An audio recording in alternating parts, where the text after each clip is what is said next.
Well, I've been saying it for a long time. The Ragin Cajuns are number one rival in the Sun Belt, and there's not a close second because we've been doing it for a long time.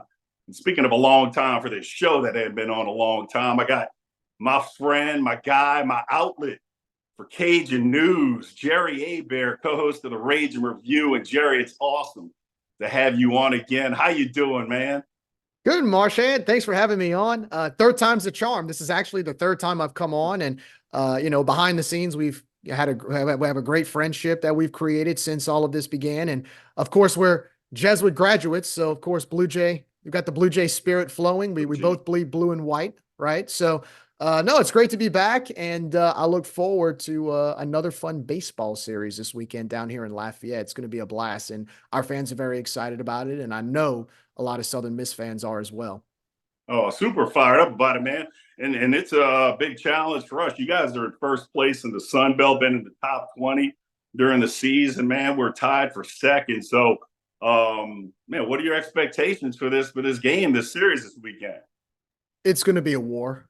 I think for us, a lot of the talk, and I've seen some from Southern Miss fans talking about it with us, is that our schedule's been a little bit on the easy side.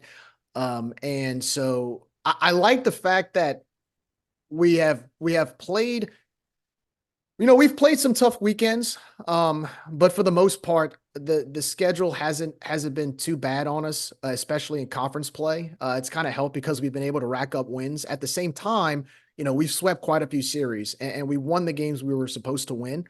And because of that, it's put us back in the top 25. And just like Southern Miss, we have very similar standards. Just like Southern Miss, we've been to super regionals, we've been to Omaha, and our expectations are a top 25 team. And we want to be able to host a regional like we have before in the past.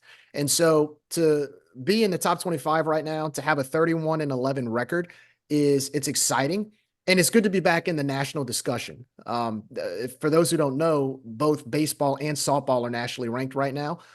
This isn't the first time this has happened. This has happened quite often. So it's good to have the spring season's fun for us because we're always competing in baseball and softball. And of course, last night, um, the Cajun softball team got a nice win against the Tigers down from Baton Rouge. They came to Lamson Park in front of a sellout crowd, and we dominated the Tigers. So of course we're very excited today about that.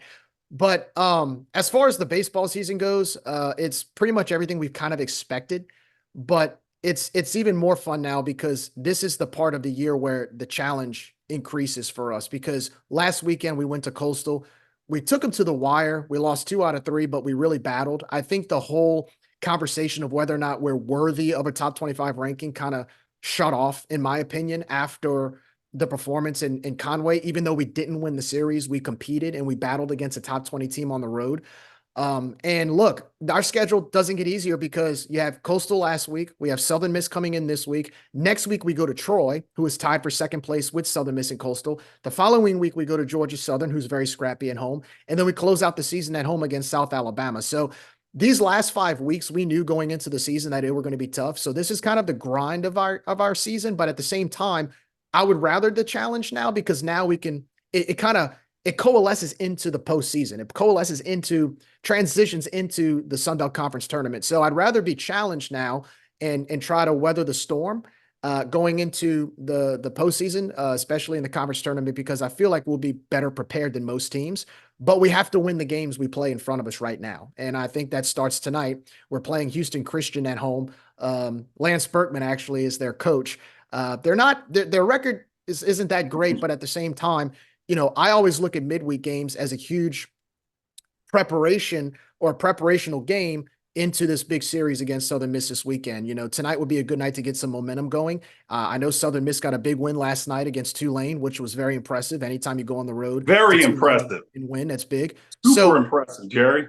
absolutely. So, Southern Miss now has momentum coming to Lafayette. We need that same momentum starting tonight against Houston Christian. Heck yeah, man. And one thing you guys might not have been expecting, it's a challenge enough facing Southern Miss, but our former baseball player, Danny Lynch, was known to give you guys nightmares. And guess what? He's an assistant coach on the staff now with Coach Oz. So, man, did you expect that? Are you guys like, oh, no, Danny again? No, because he's not playing. He can't hit. He Well, can't field. he can He's relay not the on the rock. knowledge on how to beat the No, no, Cajuns, no. though. He's got Hey, this he's knowledge on what to that do. I understand. I understand, but he's not suiting up and going to bat. So I don't expect, knock on wood, I don't want to jinx anything, but I would hope that there's no other Southern Miss player that hits 2 grand slams on us in one game like he did. I don't know what it was. I don't know what it was about Danny Lynch and the Cajuns. There's something about it, something about that, some type of magic that, or some type of voodoo spell he put on us. But look, I mean, this to see him as a grad assistant, it looks like he might want to get into coaching. Good for him. I wish him all the best of luck, but I will say this: let him stay in the dugout this weekend. He can stay there and be the coach that he is. I don't want him on. He's not coming in the batter's box. He's not coming to hit. So keep him over there. He can stay in the dugout for all I care. I think one thing you won't ever see is his batting stance ever again. I might say ever in the future. I mean, with that unique batting stance, and that's probably gave you problems. He was distracted, man. So, but Gerry, let's get right to it real quick, man. Predictions. Why not? What do you predict is going to happen during the series this weekend? So, of course, I'm going to have to side with the Cajuns on this one, being the fact that it's at You home. would do that. I would have to, yes. And here's why. I think this weekend, I do think that, the last couple of weeks, Southern Miss has played some good series. To me, it opened my eyes with what happened in Atlanta when you guys went to play Georgia State. And got run ruled twice. I mean, that kind of shocked everybody, especially in our fan base. We're like, how in the world did that happen? Well, and so, did you see that playground they play at?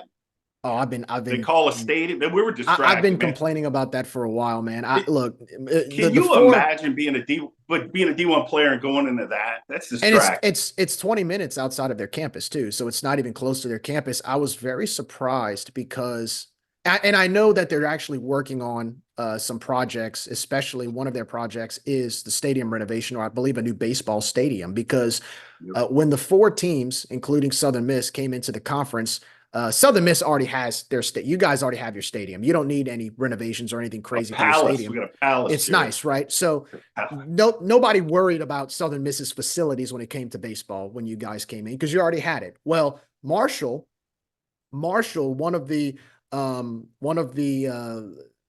steps they had to take to moving into the conference was they had to build a new baseball stadium because of the fact that the Sun Belt Conference invests so much in baseball that if you want to compete in this conference, you have to have facilities. And so one of the things Marshall committed to was building a new baseball stadium, which they have. It's actually very nice, but it goes to show you the new members all have a commitment to baseball. Old Dominion's doing the same thing. They're renovating their baseball stadium. They actually have a respectable program. So I expect their program to maintain success and improve. And then JMU actually just redid their facilities about 3 or 4 years ago, if I'm not mistaken, in baseball. And they actually have a nice baseball stadium. So everybody that's come into the conference has commitment to baseball. And I think that's part of the reason why, to your point about Georgia State Stadium, I would hope that they renovate it.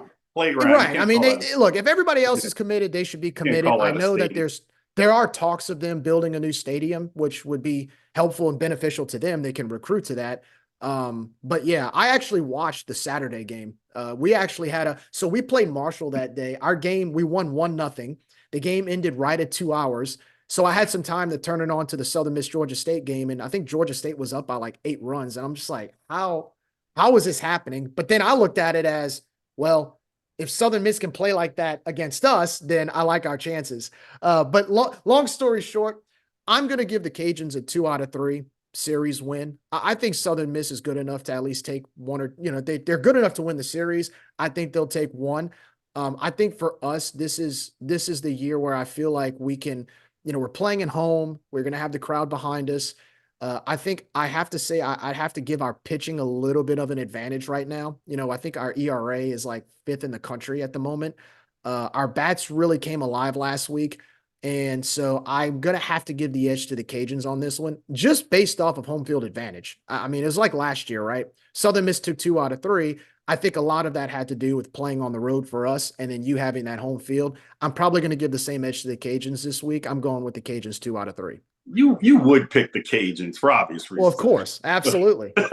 I'm going 2 out of 3 Southern Miss, man. It's eerily similar to last year. We got blasted by Coastal Carolina. We just got blasted by Georgia State, and then we got hot, man. And last night against Tulane when we're recording this. I mean, I don't know, man. It's that time. 2 out of 3 against the Cajuns.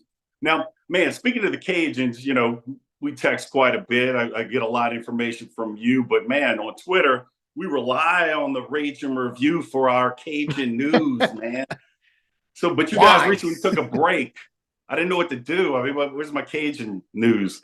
So, man, talk about the break you guys took for a little bit. Now you're back. Thank goodness. Yeah, I'll be honest with you. So, we are deemed as a fan podcast, and, we've had some run-ins with the administration recently because there's a conflict of what deems an interview. And so we tried to interview one of our assistant coaches and one of our assistant baseball coaches. And I've known this coach for years, since he was a kid. I mean, he played for the Cajuns. He was an All-American for the Cajuns. And so I've known him. I know his parents. I know his grandparents. I mean, we go way back. So I figured it's an easy ask, right? And he agreed to do it.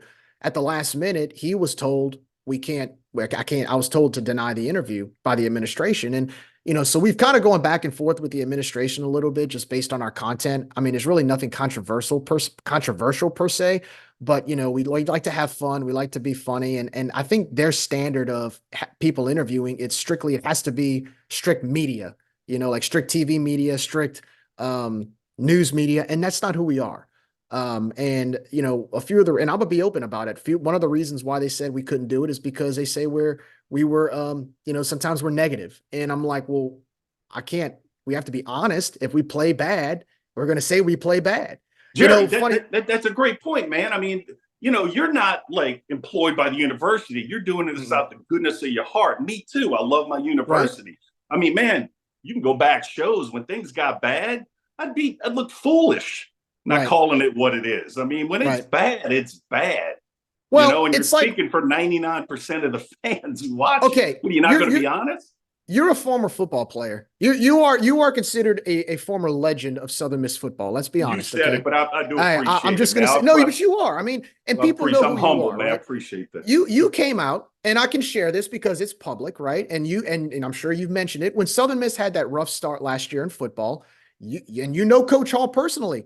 You said, right? Hey, if he can't get it done, it may be time to find somebody who can, right? You said it. It was the way it went down. Someone asked me, do you think this is right after the South Alabama game when you beat 55-3? I moved on now. I'm not somebody who holds on. Year 4, that happened. Let's move on right now. I'm Coach Hall's biggest supporter. But when it was bad, that was a bad night. The worst loss, I said, in the history of Southern Miss football. And what am I going to do? This is great. No. Somebody asked me, what do you think? Can this regime get it done? And at that point, I didn't think it could. I was speaking for a lot of people. You love brought Coach up, Hall, but at that point, it was bad. So you brought up a coaching change. You said, right? And I'm not to put words in your mouth, but you basically brought it up. Maybe there might be time for a coaching change if things don't change, right? It's an honest observation. Honest. And I got a lot of heat for it, a lot.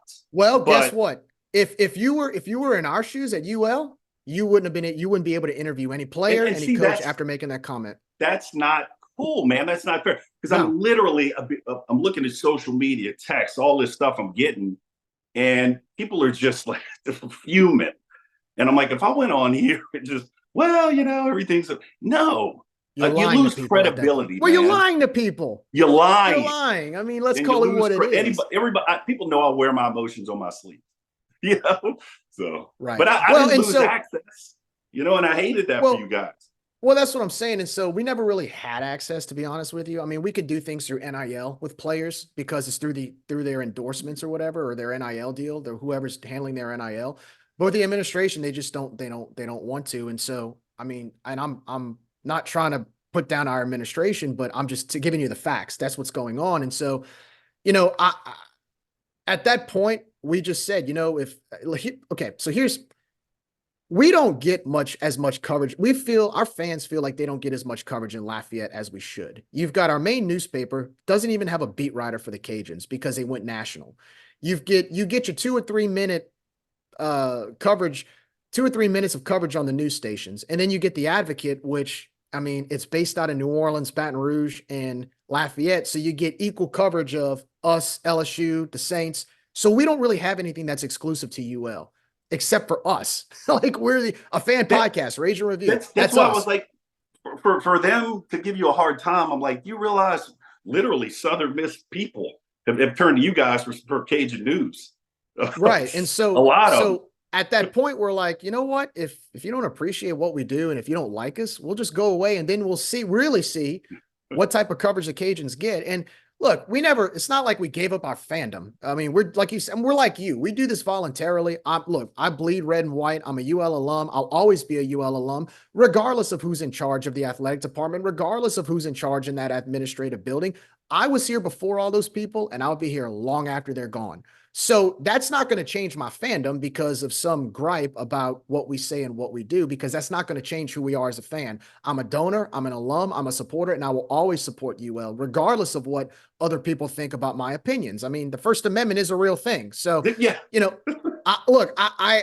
there was nothing we said that would cause any controversy. I'm sorry, there's not. And some of the stuff that we heard that were claimed is, to me, if that's the reason you're going to give us, that's ridiculous. And I'll say it out loud. I'll tell it to any of them. It's ridiculous. But look, at this point, there's no animosity. It is what it is. We're going to continue to do what we do. We love interacting with our fans. We love interacting with other fans. I love doing things like this, coming on to other podcasts of other schools and getting to know you guys getting to know us. I love to share our culture and our program. But that's why we decided to take a 3-week hiatus off of social media, because we're like, look, we just want to show you what you're missing. Right. And look, there were a lot of people out there on social media wondering where we were. I'll put it to you like this. You know how they say silence is deafening? Yeah. We went away during the weekend when we played LSU in baseball.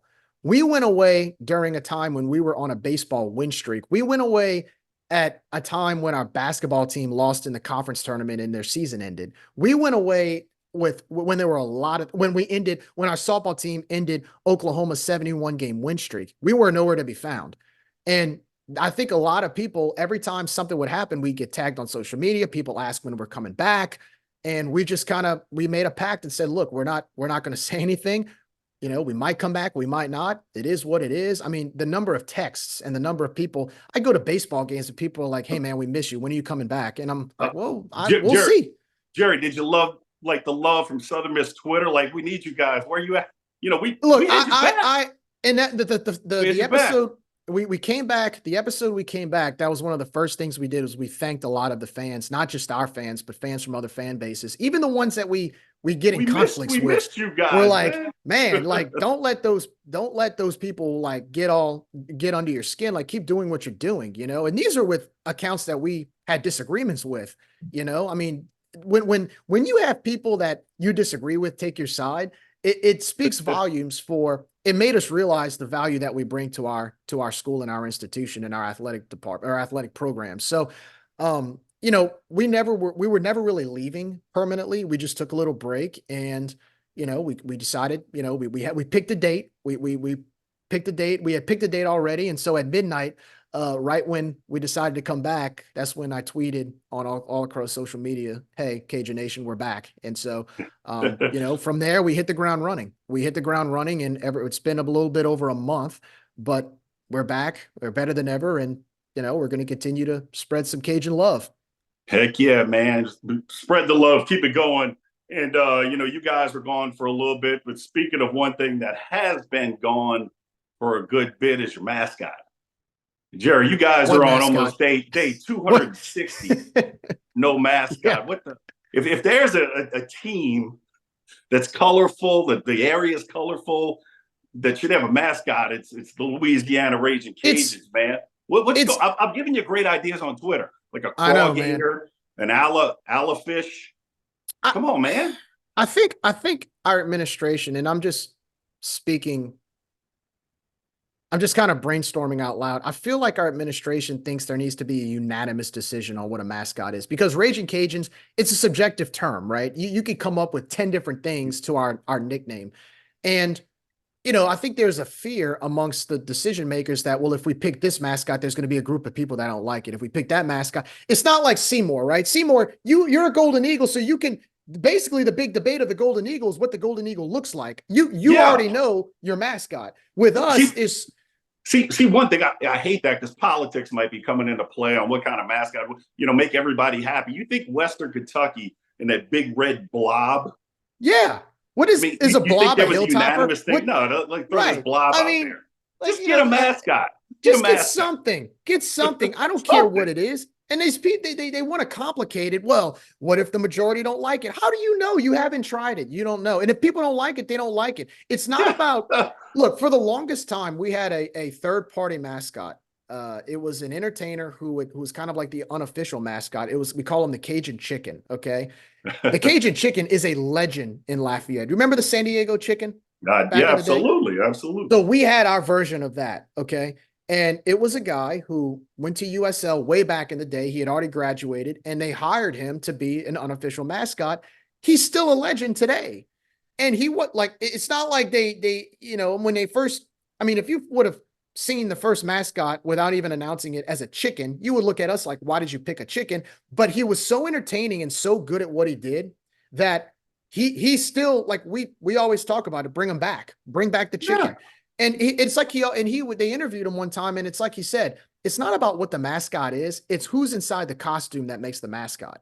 Entertainment is all. It's And about that's what entertaining. and I've told some of these people that I'm like, who cares if it's a bulldog or a gator or just some guy in overalls that looks like Farmer Fran from The Water Boy. I don't care. It's about the actual person in the costume. If they're entertaining and they're fun, it doesn't matter what the costume is. Right. To me, I Right. feel like they're focused on the wrong thing. They're focused more on what the costume is rather than who's inside. It's about who's Yeah. inside the costume. Nicknames, mascots, all about entertainment, man. I mean, like New Orleans, the minor league team, the Baby Cakes. Just the name, Dude, like, the but it got Saints people have a talking. dog, Gumbo. Good, yeah, but is that good or bad? Yeah. It's like I always say, a commercial. You're going to put out a commercial. You want it to be really, really good or Right. really, really bad because people are Right. talking one way or the other. You don't want to just put something out there. And Of course. but yeah, but hey, it's funny, man. I get a kick out of like some of these old mascots. If you look at Seymour about 40 to 50 years ago, can you picture these pictures? I mean, dude, this thing's supposed to be entertaining. Dude, that thing, I'm picturing him 6 years old going to a game, and this thing walks up to me, this scary bug eye. Dude, like, what were they doing back? It's like those old pictures with like the Easter bunny. They scare the shit out of you. They're The kids creepy. are crying. Yeah, they're creepy. I that's why I posted on the Ragin Review app. We were going back and forth, having some fun trash talking. Remember that first Pelicans mascot that they created, the New Orleans Yeah, I'm in Pelicans? New Orleans. Yeah. I mean, they literally could be twins. It was like, Yeah. man, like, Dude, who thought this was a good the idea? The big one is like standing up at a game. It looks like a big penguin. It's like early Right. 80s, mid 80s. Dude, Seymour, I like our current one, but we needed some upgrades there, man. But I think the current Seymour mascot's good. I think it's you guys have a good one. And again, it's about who's inside the costume. It's not about Seymour. If Seymour just shows up and just stands around, as opposed to somebody who's in the costume interacting with fans, high-fiving kids, doing cartwheels or whatever, more people would be infatuated with that Seymour than a Seymour that just kind of stands and looks around on the sideline, doesn't move, right? Yeah, there you go. Yeah, I mean, so we need a mascot who's entertaining, not just one of what the mascot looks like. To me, I could care less what the mascot looks like. Yeah, exactly. So, but great mascot talk right there, Gerry. We're hitting on everything today, man. Baseball, of course. Mascot. But hey, man, real quick, this weekend is the NFL draft. And we've had quite a few picks over the years, 116 to be exact, Gerry, that have been picked in the NFL draft. Like I said, we've been doing this football thing really well. Not as much recently, really well for a long time. Gerry, I got facts and facts, man. You guys have had 18 picks. So that's 116 versus 18. What NFL draft stuff, man? What's going on? Sorry, I had to lay that on you. No, you're good. Look, it's to be honest with you, man. I mean, you guys were a lot more committed to football than we were for a long time. And the more you're committed, the more draft picks you get, the better results you get. And ironically, out of the 18 draft picks we have, quite a few of those have come in the last 15 years for us. We didn't have many before that. And so, we just really became committed to had a hardcore commitment to football in the last 15 to 20 years. And so that's why you're seeing a lot more of our draft choices or players get drafted. Ironically, some of our best players in the NFL weren't even draft picks. You know, Jake Delhomme was a free agent out of college. Yeah. He wasn't even a Yeah. draft pick. You played against him, right? I mean, Well, he yeah. was, yeah. And Jake Delhomme should have been the starting quarterback for the Saints after Don't a get me while there. started. I mean, Don't but he get me went to started, man. Carolina. Uh, Remember, goes to Carolina. What happens? They play in the it was Super a Super Bowl. Bowl. Yeah. So, He got his name in the Ring of Honor it's, at their stadium, you know, with it was Steve Smith and all those other guys. like start the guy, please. Yeah, I Who know. was I that? know. Oh God, the Brooks, Saints coach. Aaron Brooks. Oh, No, Aaron Brooks Hazlitt. is the quarterback, Yeah, but Coach Hazlitt. Haslett. Come Stubborn. on, Jim. Come on, Stubborn. Jim. Stubborn. But I mean, no, a lot of our good players, believe it or not, were free agent picks. So that's the thing about for some reason, like our guys don't really have a lot of stock going into the NFL. It's when they get picked up by somebody that they have a lot of value. So believe it or not, we actually have a lot of free agents that have gotten picked up that where they've been able to shine a lot more than maybe somebody who gets drafted. So, you know, no, we don't have anywhere near the numbers Southern Miss have, but, you know, we've had our fair share of success, especially recently. I mean, if you take, I think it was our 2019 or 2020 football team, I think all 5 guys on our offensive line are starting somewhere in the NFL right now. You know, we had Elijah Mitchell, our starting running back, is one of the plays right behind Christian McCaffrey, basically got his starting spot taken away from McCaffrey for the 49ers. Our quarterback, we actually have the CFL. Um, we have guys that have played in Arena League. But for the most part, you know, as of late, in the last 10 to 15 years, we've actually had a lot more success with draft picks than we had before that. And again, it's commitment. It's commitment. Yeah. No. In recent memory, you guys have had much more success on the football field than us. But, you know, Jared, we do have 11 straight over y'all. And I really thought last year was the year you would get us. So did I. We all did. We all thought it was it. Dude, Jerry, like, it's the Danny Lynch curse. The Danny Lynch curse has flowed into football. Danny Lynch come over to football. Yeah. Dude, is this the year you can overcome and not we don't make it 12 straight? Here's the good news about that. We play you every year. So eventually all of this should come to an end. Does it though? Yes, it will. It will. Okay. I'll be straight up with you. Last year, when I tell you, like, look, and I know there's going to be some of your fans that are going to disagree with me on this. I felt like we gave that game away both times, and I stood by you in one. Remember, I came visit you. Yeah, we watched a lot of it. We had the goal line stand. Dude, if you kick the field goal there, we win the game. Like, basically, the way the game played out, if you just kick the field goal, we win. And so that game, to me, we tried to do too much. You know, we got on the goal line, and credit to Southern Miss's defense. You made two defensive stands where we got no points out of it. Then I think we sacked your quarterback, picked up the ball, ran it into the end zone, fumbled on the goal line. So right there, instead of scoring no points or 3 points or however much we scored, we basically gave up or didn't score 21. That's 21 points right there that we could have scored. And so that was the more frustrating thing because I felt like we lost that game. Now, Southern Miss came out in the second half and punched us in the mouth. I'll give the Golden Eagles credit for that. But if you were to ask me, I think in many ways we gave that game away. We should have won that game. But with that, and look, to be honest with you, that was probably our most epic post-game show we did because we were so furious at how we lost that game.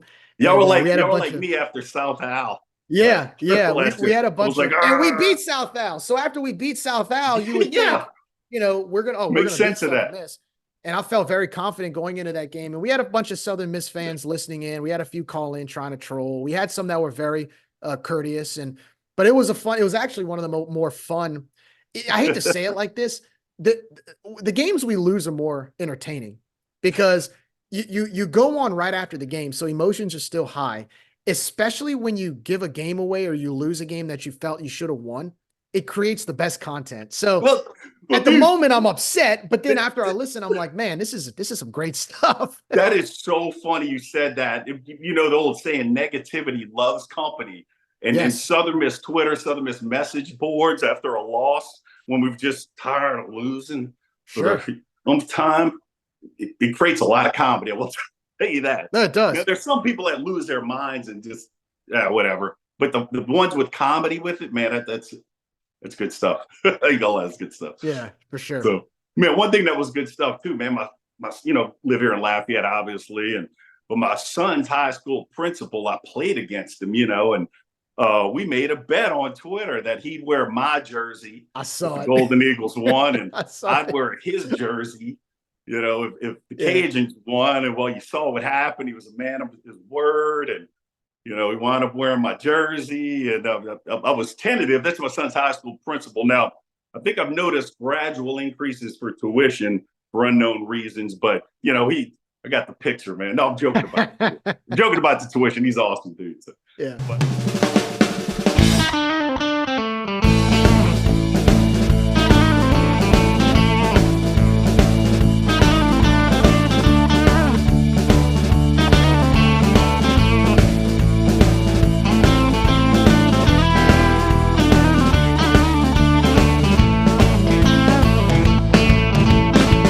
Hattie's Burgers and Blues. Burgers, craft beer, music.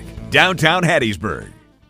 Yeah. But hey, real quick, Gerry, NIL stuff. I mean, that's a hot topic right now. How's NIL going for the Cajuns? Yeah, whatever you want to say. Not well, man. I mean, look, it's been hard for us. We lost the guy in charge of our NIL initiative took a coaching job, so we're kind of, I don't know if we're running a rudderless ship here. I know there's some people, I know there's one or two people that joined in on the efforts, but we're a little bit, I feel like we're a little bit behind. And on top of that, with our fan base, what hurts us is when Billy Napier left to go to Florida. That's when NIL really started, and we lost, I think, somewhere around 12 to 14 starters to other schools. And that really put a damper on the excitement and momentum that we had from that 13-1 season, where we finished in the top 25, to losing most of those players that contributed to that success and having to bring in new guys who are also leaving. We lost our quarterback last year in December, Zion Chris, who was supposed to be like the next up and coming player for the Cajuns, to Houston because of NIL. We lost a bunch of guys. And so that really put a damper on our fan base, because there were some fans who gave to NIL to keep them here. And so what their mindset is why should I give money to something if I know it's not going to give me a return and the player leaves anyway? And so right now, one of the bigger things that we're losing in NIL is we're losing NIL in basketball. Now, that to me, I've said it clearly, that's not an excuse for losing players. Now, there's a lot more issues with our basketball program that I want to get into, but there's a lot of situations where you're seeing players leave for money, and you're seeing players leave for ridiculous amounts of money, and you're seeing players leave for these ridiculous amounts of money. And sometimes the NIL initiative doesn't go into full effect with these players. They promise them, we're going to pay you this, and they don't pay them. I mean, there's been a lot of controversy there amongst college sports.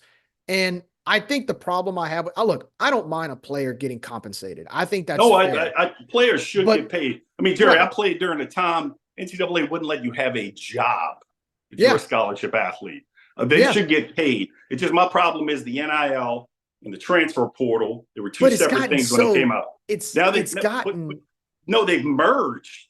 Yeah. Like, I didn't know it. I don't like it like this. I like it like this, where, transfer for the right reason. Yeah, you should get paid. But now it's free agency with no cap. Right. Like, there's no cap. You can leave after a year. It doesn't make sense to me.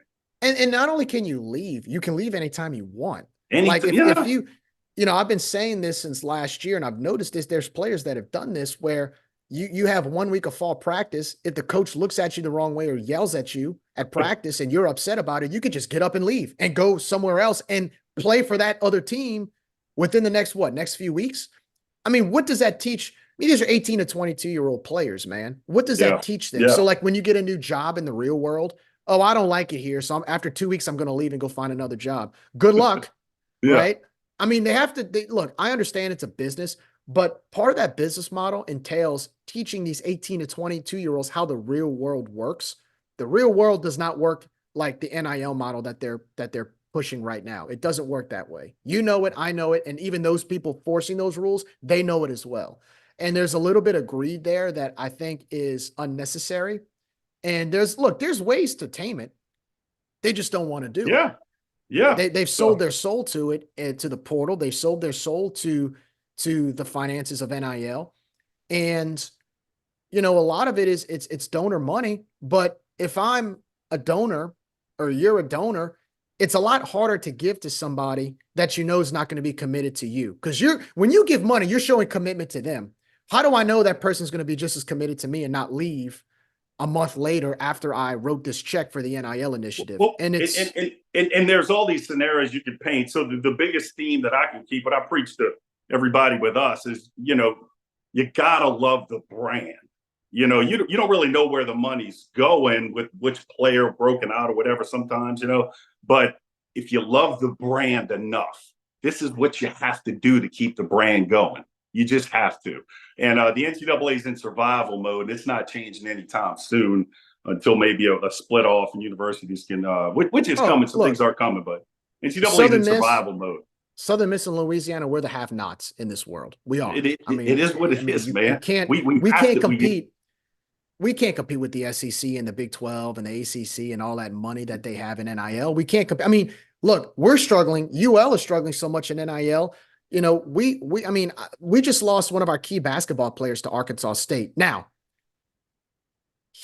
I don't think he left because of money. I think he left because there's internal issues with our basketball program right now. That's pretty obvious if you look at social media. But one of the Arkansas State fans came out and brought up NIL. They've raised a ton of money. And again, but to me, and a lot of that has to do with the program itself, right? If you're running a good program, people are going to give to that. If you're running a program that people don't believe in, they're not going to give to something they don't believe in. I feel like that's an issue. Like our basketball program right now, there's a lot of apathy. And you got the big donors who support basketball saying things like, well, it's NIL. That's why we're losing players. No, it's not. That may be part of it. Maybe part of it is NIL. But again, you talk about how you have no money. What have you done to get people to give to you? What are you selling that and they're not selling anything. People don't believe in the program, so they're not going to give to NIL. That's a big chunk of the formula that nobody wants to talk about. People don't give their hard-earned money to something they don't believe in. I hear you. That's a hell of a topic to deal with right there. See, if there's one thing about Coach Will Hall, man, they're the more likable guy you'll ever meet. The players love him. I mean, we believe we want him to win. So when he's out here pitching, give money to the NIL, you got to do it. I mean, the feedback's pretty dang good. The wins and losses haven't been where they need to be. But you know what? Damn it, I love Southern Miss, and we got to win now. And he's just got to do it, man. If his message is committed to NIL and winning with the NIL, because you can't just get NIL money and not win. You got to win. Right. Well, if he's able to do that, the formula works. He knows there's pressure to win. We all know that. I mean, you look, win. In Lake Charles right now, okay, McNeese, a Southland school that has a third of the resources of both Southern Miss and Louisiana, okay? They don't have as much money there financially when it comes to athletics. Their athletic department, I think their budget's like around like $12 million. It's like a third of what our budgets are. They don't really have the fan support. Their enrollment's around 6,000 or 7,000. Now, they took some big hits from the hurricanes that hit, Hurricane Laura and Hurricane Delta that hit in 2020. Lake Charles, unfortunately took a beating. But they hire Will Wade, and a basketball program that has not won in over a decade. In 1 year, this man goes over there. He goes 30-3. He wins the Southland, goes to the dance, and he sells the product and the brand to the Lake Charles community. Sold out of season tickets. The place was packed every game. I mean, there's an excitement that's there. So people are going to give to that NIL. And he said, one of his messages, look, if you want to have fun winning like we are now, I need money for NIL. Yeah. Well, you're going to be willing to give to that, right? You're going to give to that. If you have somebody that is just saying, well, I guess I have no money and I don't have this, I don't have that, I need money, and you give me a 5th place finish like we had in basketball, I'm not giving you. You better sell me. You better give me a better sale than that for me to open up my checkbook, right? And so, again, it's about the messaging. It's about the messaging. Absolutely. And you got to have a deep love for the brand and understand there's the landscape of college sports right now. And if you love the brand, win or lose, you're going to do this. And totally agree. Is what it is. So, but hey, man, you mind? We have some fun 5 questions. I've been doing that with everybody, Gerry. Okay, of course. Real quick. I love smack talk. Ole Miss is number 1 on the list. I'm in attack mode with them every now and then when I'm getting a wild hair on Twitter. South Owl, it seems like in Southern Miss world, I'm known as the South Owl guy now, and I appreciate that. But I love smack talk, man. And one fan base on Twitter or social media I try to get a rise out of is Louisiana Monroe, knowing it's loaded when I do it that I'm not going to get a response, and I really don't. I had one guy one time be like, "Yeah, just how we are." I'm like, Jesus. Could you imagine attacking your fan base? But the point is, I love rivalries and heated rivalries like the Cajuns and Southern Miss has. Should we trade out Louisiana Monroe and the Sun Belt for La Tech? No, Just because Tech can stay in. They love Conference USA so much. They put down our conference for 25 years plus.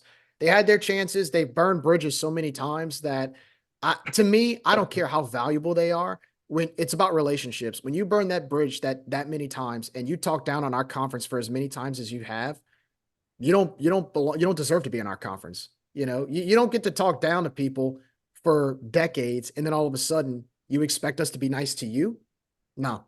No, As much as I wish ULM would succeed more and win more, and as much as it pains me to see that, I can't really give that as a justifiable answer to your question. I still would rather ULM lose the way they have to let Tech stay in Conference USA. And I get a great answer, which further to me solidified why La Tech should be in this conference, man. Even if it's not a trade out because you're heated against them. Southern Miss fans are heated against them. They made their bed. They made their bed. I know they did, but it would create some crazy heat. Social media would be but they should have thought about that. They should have thought about that. When their former athletic director opened his mouth and talked bad about our school and basically insulted the whole conference without realizing that less than a year later, conference realignment would have happened.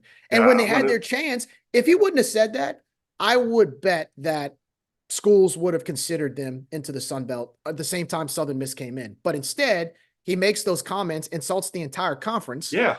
And then all of a sudden, less than a year later, without having self-awareness, conference realignment happens and they got nowhere to go because nobody wants them. And when that guy said that, I'm like, dude, and we're trying to get the hell out of this conference. No hyphen USA at this point, So I mean, that was stupid. That was, but the Heat. See, we're talking. The Heat would be fun. So, Hey, man, besides being on this show, Gerry, what's your most fun memory of this Southern Miss Louisiana Ragin' Cajuns rivalry?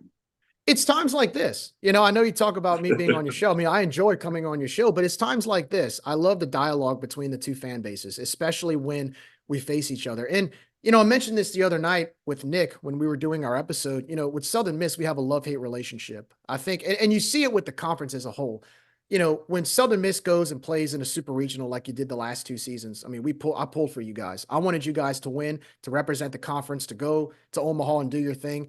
And I noticed whenever we were at the Southern Miss baseball watch party for the selection show last year, the entire restaurant erupted and applauded when they saw Louisiana's name come up, So, to hear that, that's really cool. I know there's a lot of smack talk this week between the two schools, but I think at the end of the day, we want to see our peers succeed in the conference if we're not playing one another, right? And so what I enjoy the most with Southern Miss fans is definitely the communication and sort of the back and forth, the relationship, because believe it or not, and I've said this so many times, Louisiana and Southern Miss are so much alike in so many ways. We're very similar. We're the rival, man, and been doing it a long time. I said it the other night, man. Southern Miss is the rival we've been wanting for a long time, and we've been waiting for. We've always talked about it. Well, we need to play Southern Miss more often. It's stupid not to. And sure enough, when you guys came to the conference, I was ecstatic because I knew that not only was it going to be an intense rivalry, but look, I'm gonna tell you right now. There's a lot of our baseball fans. We circled the Southern Miss series on the calendar the second it came out. Yeah. I mean, I'm going to tell you right now, man, and I don't want to jump ahead of myself, but I expect a regional type atmosphere at the Teague this weekend because it's Southern Miss. Awesome. Because it's Southern Miss. Awesome. Me and my son are going to be out there Friday night, and I'll be out there Saturday, much weekend I can. I'm looking for a fun atmosphere. And one thing, Cajun fans, don't give me too hard of a time. This is fun smack talk. I've made it clear. I'm a Louisiana guy, born and raised in New Orleans, man. I always have big time empathy for the Cajuns, and I'm cheering you on when you're not playing Southern Miss. So, but hey, Gerry, I think this would be a fun question, man. For somebody that wouldn't know, how would you describe the Cajun fan base to them? Very welcoming, very hospitable. We love to show off our culture. the Cajun culture is very unique. I mean, you live in Lafayette, you see it. You live amongst us, little right? unique, just a A little little bit. bit. Look, we're a blue collar. When I talk about the Cajun fan base, I talk about the Cajun culture or the South or the Acadiana culture in general, because we're a melting pot. We've got Cajuns, Creoles, you name them. We're here. It's the South Louisiana culture in general. We pride ourselves on who we are. We can make friends with just about anybody. Now, don't stab us in the back, because we don't forget. We don't Oh, forget. you don't want to piss off a Cajun. We don't forget. I'm gonna tell you that But right now. You don't want to piss off a Cajun. but it's very much a reciprocal relationship. It's you scratch our back, we scratch yours. We have your back if you have our back. And so the Cajun fan base is very much that. We like to show off who we are when it comes to our customs, you know, our music, our food, the things that we do, the way we talk, the way we converse with people. We're very hospitable, like I said.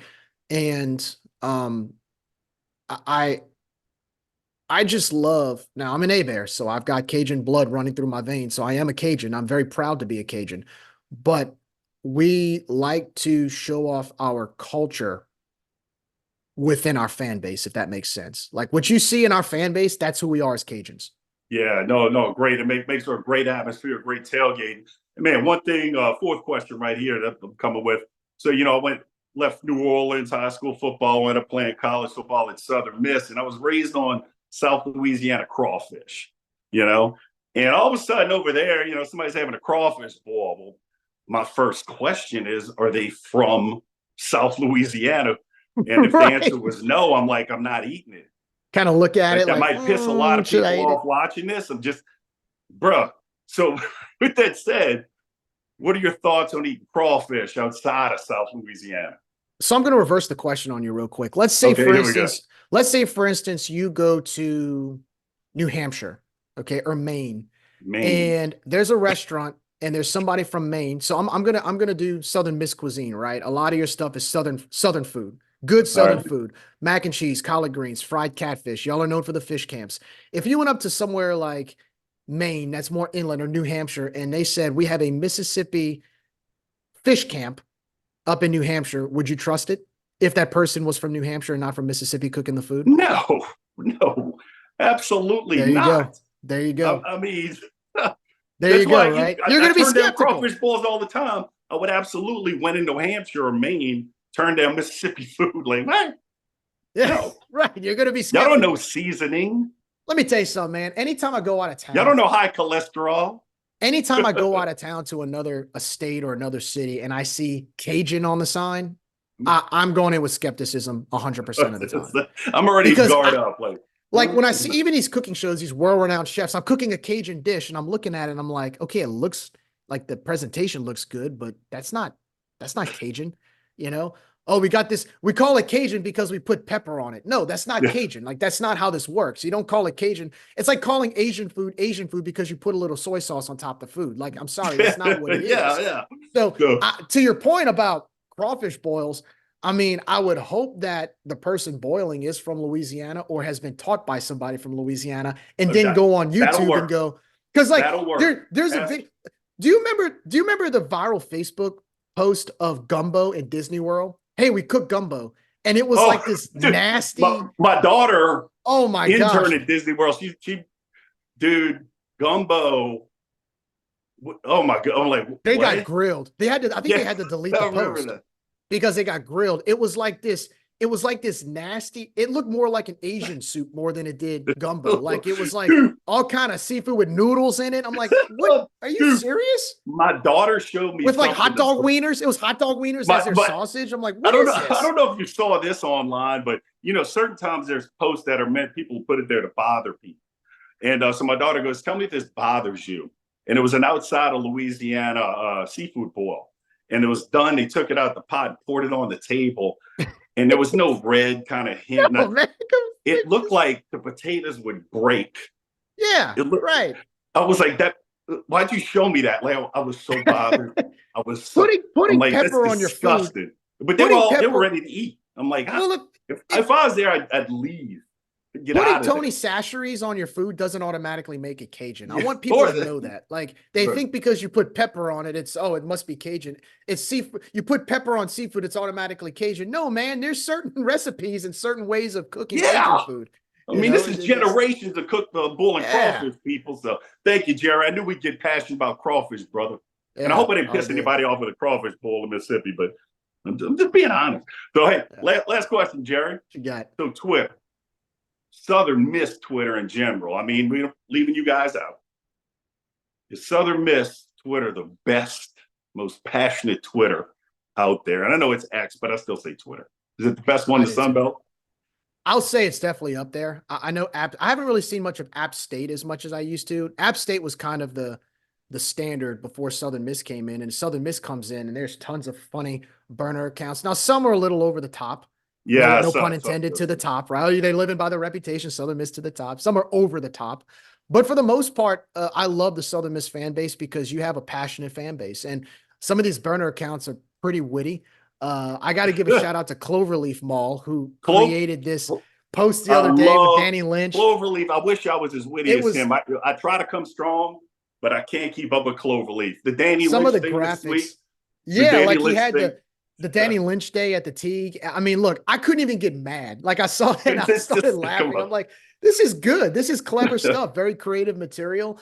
Now the Cajun fan base has we call them the group, the Ragin Burners. They've had a bunch of burner accounts from the Cajun Nation that have come, and we take me, Josh, and Nick from Ragin Review. We've kind of taken pride that we felt that we started that pattern, but we've had our fair share of fun accounts, and it's good to see our fan base become more active. But look, Southern Miss, they do a great job. You guys do a great job with the accounts.